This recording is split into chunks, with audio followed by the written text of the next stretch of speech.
Hi, welcome. Enjoy the content. Subscribe and turn on notifications. The 5:30 train from the city always felt like a slow exhale. For Daniel, the rattling journey was a necessary decompression, a buffer zone that separated the gray world of spreadsheets and shipping manifests from the color of his life. His job as a logistics coordinator was a thing of predictable order: pallets, routes, deadlines. It was a solid, dependable job in a solid, dependable suburb of Portland. It paid the bills, it kept things steady, and it allowed Chloe to be home. His house was the finish line. As he turned the key in the lock, the scent of roasting garlic and thyme met him, a good smell, a smell of home. He stepped inside, shrugging off his coat. From the living room, a shriek of laughter. Lily, their 6-year-old, chasing 4-year-old Ava around the coffee table. They were the bright, chaotic heart of his world. And in the kitchen, framed by the doorway, was Chloe. Chloe, 34 years old, the woman he'd met in a crowded college library and married before either of them truly knew what they were doing. It had been the best decision of his life. He watched her for a moment, unseen. Her dark hair was tied up messily, a stray strand falling across her cheek as she stirred something on the stove. She looked content. She looked right. This was the picture, the one he had worked for. A tidy house, a warm meal, 2 beautiful daughters, and a wife who was the calm center of it all. He had built this. He had maintained it. It was perfect. He stepped into the kitchen. Smells incredible. She turned, and her smile was a familiar comfort. Hey, rough day? The usual. A shipment to Seattle went missing for 3 hours. The world almost ended. She laughed, and the sound smoothed over the last frayed edges of his day. He came up behind her, wrapping his arms around her waist, resting his chin on her shoulder. She leaned back against him. For a moment, everything was still. This was his reward. This was the point of it all. But later that week, a crack appeared in the picture. It was a Tuesday. The girls were asleep. The television was off. There was only the low hum of the refrigerator and the quiet ticking of the clock on the mantelpiece. I feel, she started, her voice small in the silence. She was staring at her hands, twisting the simple gold band on her finger. I feel invisible, sometimes. Daniel put down his book. What do you mean? I see you. No, I mean, out there, in the world. I'm Lily's mom. I'm Ava's mom. I'm Daniel's wife. Who is Chloe? I used to be Chloe, the girl who aced her marketing classes, the one who had ideas. He listened, but he didn't truly understand. To him, her roles were her strength. They were her identity. He saw them as badges of honor, not chains. In his mind, he was fixing a problem. He was offering a solution to restore the harmony. You have great ideas, he said, his voice earnest. The world should see them. Why don't you go back to school? Finish your degree. You were so close. He expected her to dismiss it, to say it was too much, that the timing was wrong. Instead, a flicker of something he hadn't seen in years lit up her eyes. Hope, you really think I could? Of course, he said, feeling a surge of pride in his own magnanimity. We'll make it work. I'll pick up the girls on your class nights. We'll figure it out. He was supporting her dream. He was being a good husband. He was reinforcing the foundation of their perfect life. He believed that with all his heart. He didn't realize he was handing her the hammer that would one day shatter it all. Chloe enrolled in an evening marketing program at a downtown college. And just as he'd promised, Daniel adjusted. He rearranged his life. He left work early twice a week, handled daycare pickups, mastered the art of macaroni and cheese, and became the undisputed champion of bedtime stories. He didn't complain. This was his contribution, his investment in her happiness, and by extension, his own. For a while, it worked. A new energy buzzed around Chloe. She came home talking about branding strategies and consumer psychology. He was happy for her, genuinely. Then, 6 months later, she landed the internship. It was at a trendy, aggressive marketing agency downtown called Vantage Point. It was unpaid, but she told him it was the opportunity of a lifetime. They celebrated with a dinner out, the girls happily eating ice cream while Chloe talked nonstop. She would be supervised directly by a senior director, a man named Marcus Vance, and that was the first time Daniel heard the name that would soon become a permanent resident in his thoughts. Marcus is brilliant, she'd say, her eyes shining as she recounted her day. He just sees things differently. He can look at a failing campaign and know exactly what's wrong in 5 seconds. In the beginning, Daniel found her enthusiasm natural. Of course, she admired her boss. He was her mentor. The word made sense. But the word kept coming. Marcus thinks I have a real talent for copywriting. Marcus lent me this book on behavioral economics. It's fascinating.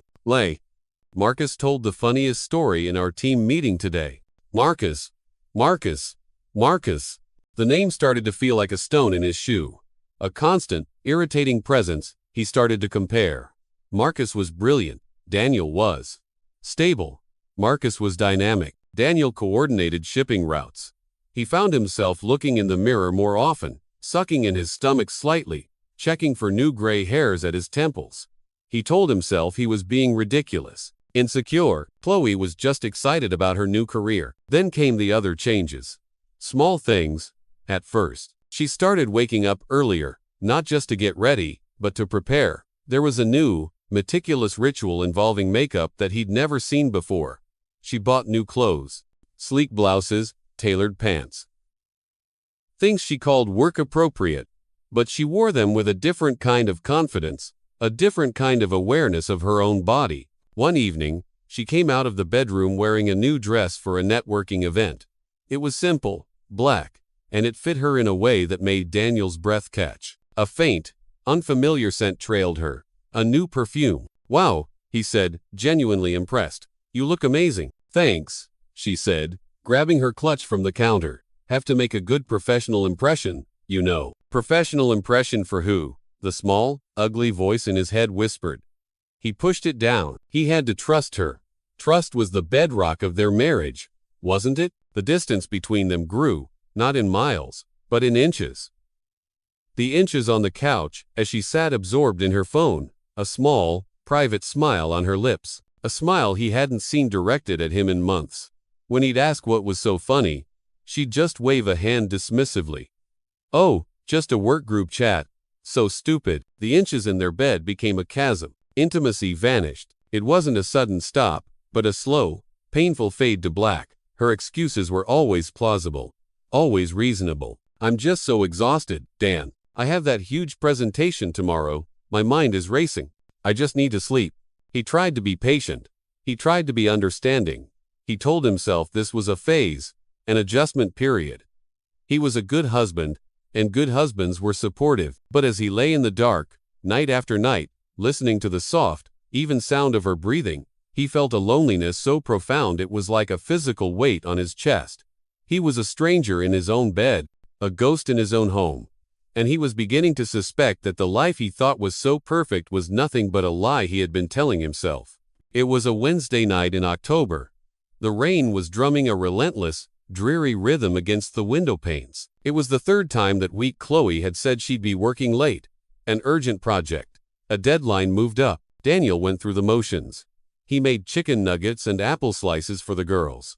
He refereed a fight over a blue crayon. He read them 3 stories, tucked them into bed with kisses, and left their nightlights glowing softly. He cleaned the kitchen, wiped the counters until they shone, loaded the dishwasher with mechanical precision. He sat down in the living room, the remote in his hand, and stared blankly at the television screen. He couldn't focus.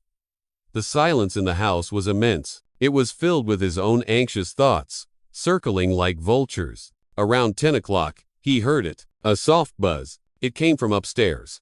He realized Chloe, in her rush to leave that morning, had forgotten her phone on the dresser. He ignored it.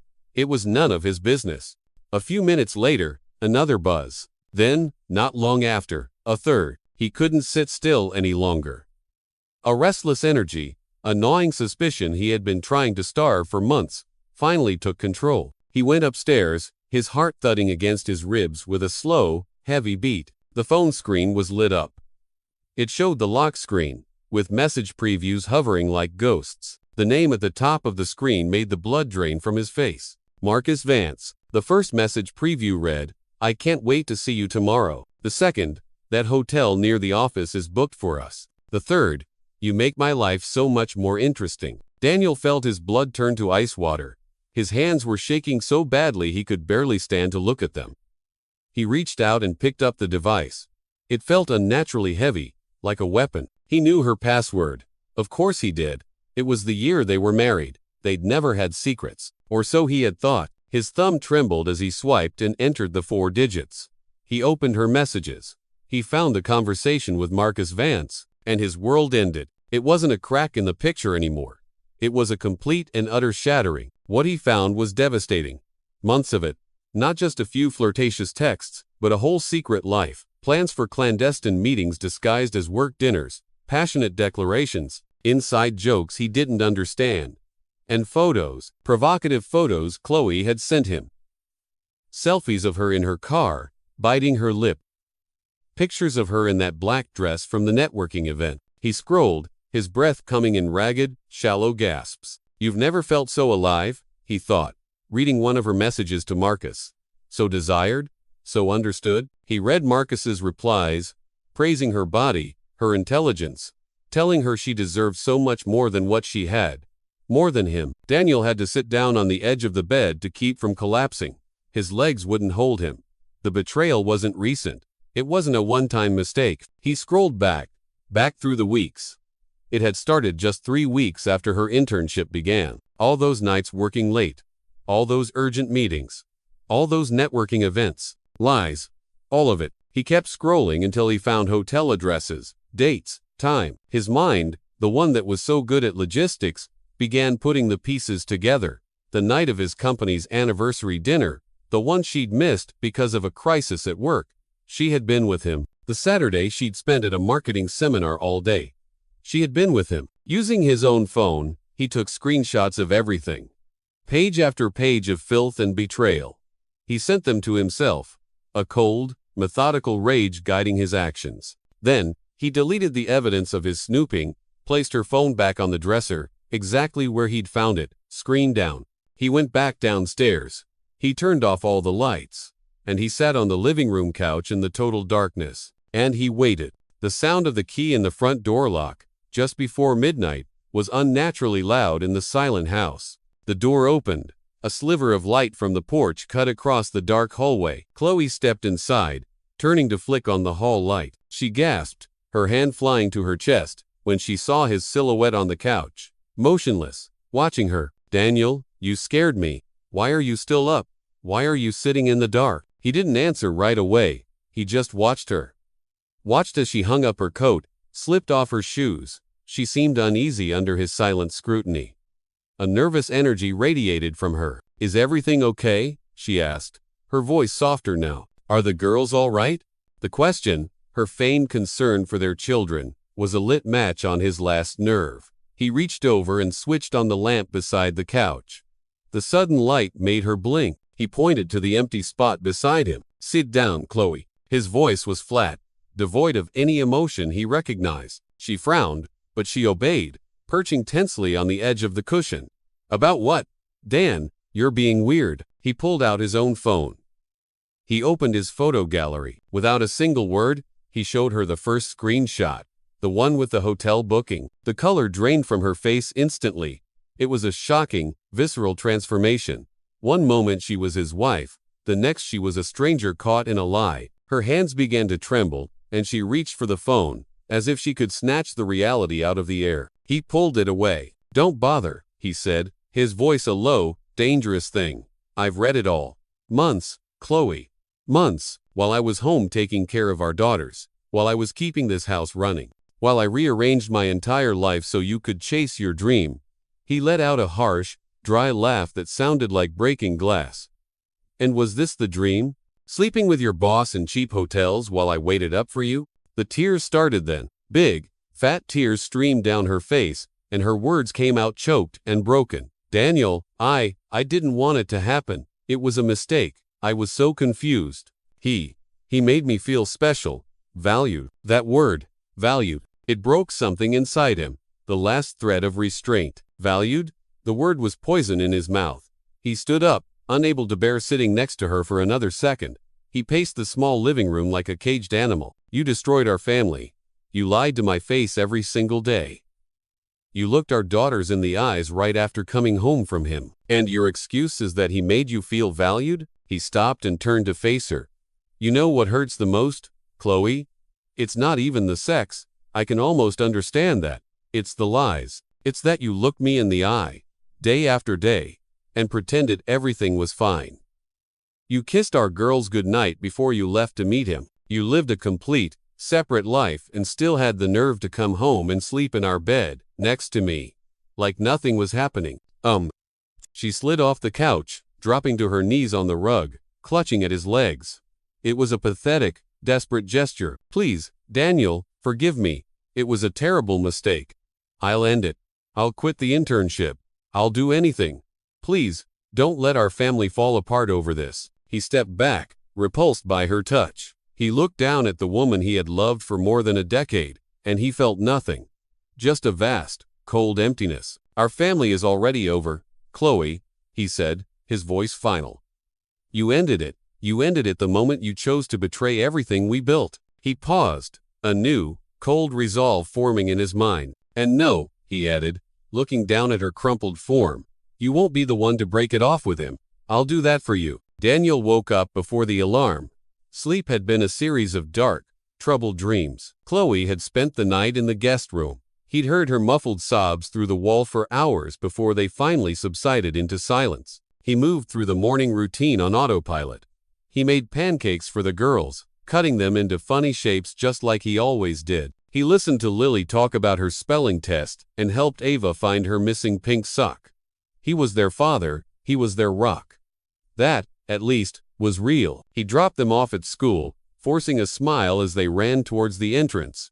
Have a great day, sweethearts, I love you. Then he got back in his car, and the smile vanished. He didn't drive towards his own office.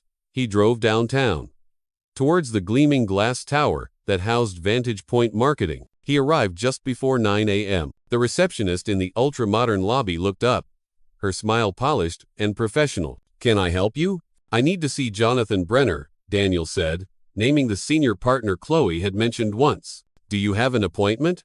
No, Daniel said, his tone firm, leaving no room for argument. Tell him it's about an urgent ethical matter involving one of his senior directors. Tell him he'll want to see me. The receptionist's professional smile faltered. She hesitated, then picked up her phone. 15 minutes later, Daniel was sitting in a luxurious conference room with panoramic views of the city. Across the polished mahogany table sat Jonathan Brenner, a man in his 60s with sharp eyes and an expensive suit. Daniel didn't waste time with pleasantries. He placed his phone on the table and slid it across. My wife, Chloe, is an intern here, he began, his voice steady and controlled. Marcus Vance, one of your senior directors, has been having an affair with her for months. Here is the proof. He guided Brenner through the screenshots, the explicit messages, the hotel meetups, the documented lies. He presented it all like a case file, cold, factual, undeniable. I figured you'd want to know that one of your top employees is using his position of power to conduct a sexual relationship with an intern under his direct supervision. Brenner's expression grew darker with every swipe of his finger. When he finished, he took off his glasses and rubbed his eyes, a look of profound weariness on his face. He looked at Daniel with a mixture of embarrassment and professional alarm. Mr. Collins, he said, his voice grave, I deeply regret the personal situation you are facing. This is completely unacceptable. It violates every ethical policy of our firm.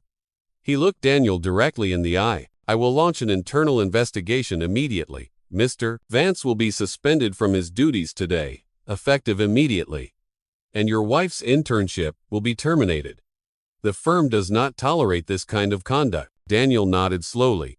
Thank you. That's all I needed to hear. As he stood to leave, Brenner added, if you need legal assistance with your divorce proceedings, our firm can refer you to specialized colleagues. Given the circumstances, I will personally ensure you have access to the best professionals available. Daniel thanked him and left the office. He felt no triumph, only a grim sense of partial justice. But the day wasn't over. There was one more person who deserved to know the truth. From the text messages, Daniel knew that Marcus Vance was married and had 3 children. His wife's name was Helena. It hadn't been hard to find her online profile. She was a landscape designer. He sat in his car in a downtown parking garage and sent her a direct message. He kept it polite, but straightforward. My name is Daniel Collins. I am married to Chloe, your husband's intern. I need to speak with you about something important. I have information I believe you deserve to know. Helena replied within an hour, asking him to call. The conversation was one of the most painful things he had ever done.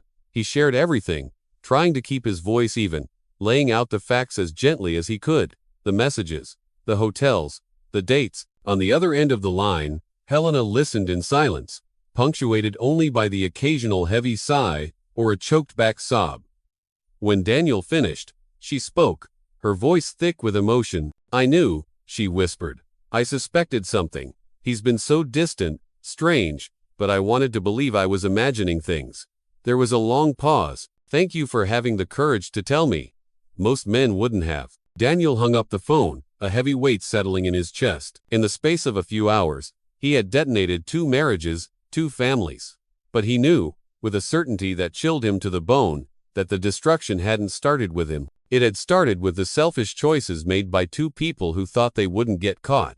He was just the one who had turned on the lights. The days that followed were a blur of unraveling. The fallout was swift and brutal. Marcus Vance was formally fired from Vantage Point after the internal investigation confirmed the inappropriate relationship. The firm couldn't risk the scandal. Chloe's internship was terminated for disciplinary reasons, a black mark that would follow her in a city like Portland, where the professional community was smaller than it seemed. She was branded. Helena Vance filed for a contested divorce, seeking full custody and substantial alimony. Marcus, the brilliant director who had lived a life of comfort and prestige, watched his world collapse. He lost his job, his family, and the reputation he had spent decades building. Daniel hired a family law attorney.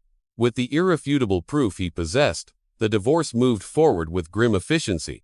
Chloe tried to negotiate for shared custody of the girls, but Daniel was unwavering. In court, his lawyer presented the messages where Chloe told Marcus she sometimes forgot she even had children when she was with him, that she felt freer away from her domestic life. He presented the records of the nights she had lied about working when she was at hotels. The judge, citing her demonstrated emotional instability and prioritization of the affair over her parental responsibilities, granted Daniel primary custody. Chloe was given supervised visitation on alternating weekends. The house, which had been purchased with an inheritance from Daniel's parents and was titled solely in his name, remained his. Chloe left with her used car, some furniture, and the clothes on her back. She had to move back in with her parents, into a small apartment in a faceless suburban complex. She found an administrative job at a veterinary clinic, a world away from the marketing career she had sacrificed everything for. The girls, too young to grasp the specifics, knew only that their world had fractured. Mommy didn't live with them anymore. Daniel never spoke ill of her in front of them, but he answered their questions with a simple, sad honesty. Mommy made some choices that hurt our family. Over time, they adjusted. Daniel's life recentered entirely around them. He hired a babysitter for when he had to work late. He learned how to braid hair, a clumsy but determined effort. He learned how to pack healthy lunches and invent elaborate bedtime stories about magical squirrels. He wasn't interested in dating. His only priority was giving his daughters the stability their mother had shattered. 6 months after the divorce was finalized, he received a message from Chloe. She asked to talk. She said she was in therapy, that she understood the gravity of what she'd done. He hesitated, but agreed to meet her at a neutral coffee shop, halfway between their 2 separate lives. She arrived on time. She looked smaller, more fragile. The confident, ambitious woman she had become was gone, replaced by a ghost. She wore simple clothes and no heavy makeup. They sat in silence for several minutes. Finally, she spoke. I don't expect you to forgive me, Daniel, she began, her voice barely a whisper. But I needed you to know that I understand what I did. It wasn't your fault. It was my own insecurity, my own selfishness. I felt invisible for so long. And when Marcus gave me attention, I clung to it. I thought it would make me feel like someone. But I traded everything that mattered for an illusion. I lost you. I lost my girls. I lost my dignity, and I have to live with that every single day. Daniel listened without interrupting. When she finished, he let out a long, slow sigh. It was a sound that carried the weight of the past year. I believe you're sorry, Chloe, he said, and he meant it. But regret doesn't undo what happened. It doesn't fix what was broken. He looked at her, and for the first time, he felt not anger, not even pain, but a profound and weary disappointment. You made choices, every single day for months. And each one of those choices was a betrayal to me and to our family. I can't look at you and feel anything else. She nodded, wiping away a tear. I know, I wanted you to know that if the girls ever ask, you can tell them it was all my fault. Daniel stood up, leaving money on the table for the coffees. I'll never use our daughters against you, Chloe. But I won't lie to them either. When they're old enough, they'll know the truth. And they'll draw their own conclusions. He walked out of the coffee shop without looking back. It was the last real conversation they ever had. Months turned into years. Daniel rebuilt his life, not with grand gestures, but with quiet, daily acts of devotion. He was there for every school play, every parent-teacher conference, every scraped knee, every small triumph. The house was no longer a perfect picture. It was a real home, filled with the happy chaos of his daughters' lives. They thrived under his care, growing into secure, happy young girls. He had found a new kind of peace, a simpler life. He had learned that trust is an act of courage, but that protecting one's dignity is non-negotiable. He had learned that love isn't just a feeling, it's a daily choice, a commitment. And he had learned, in the most painful way possible, that people show you who they truly are by the choices they make when they think no one is watching. Lily and Ava grew up knowing their father had always been there, that he had faced the storm and kept their world from falling apart. And for Daniel, that meant more than any victory, more than any revenge. He had protected what truly mattered. He had emerged from the fire not as a victim, but as a man who had faced the truth and rebuilt his life with quiet dignity. Thank you for watching the video. If you enjoyed it, don't forget to subscribe to the channel and turn on notifications so you won't miss any updates. See you next.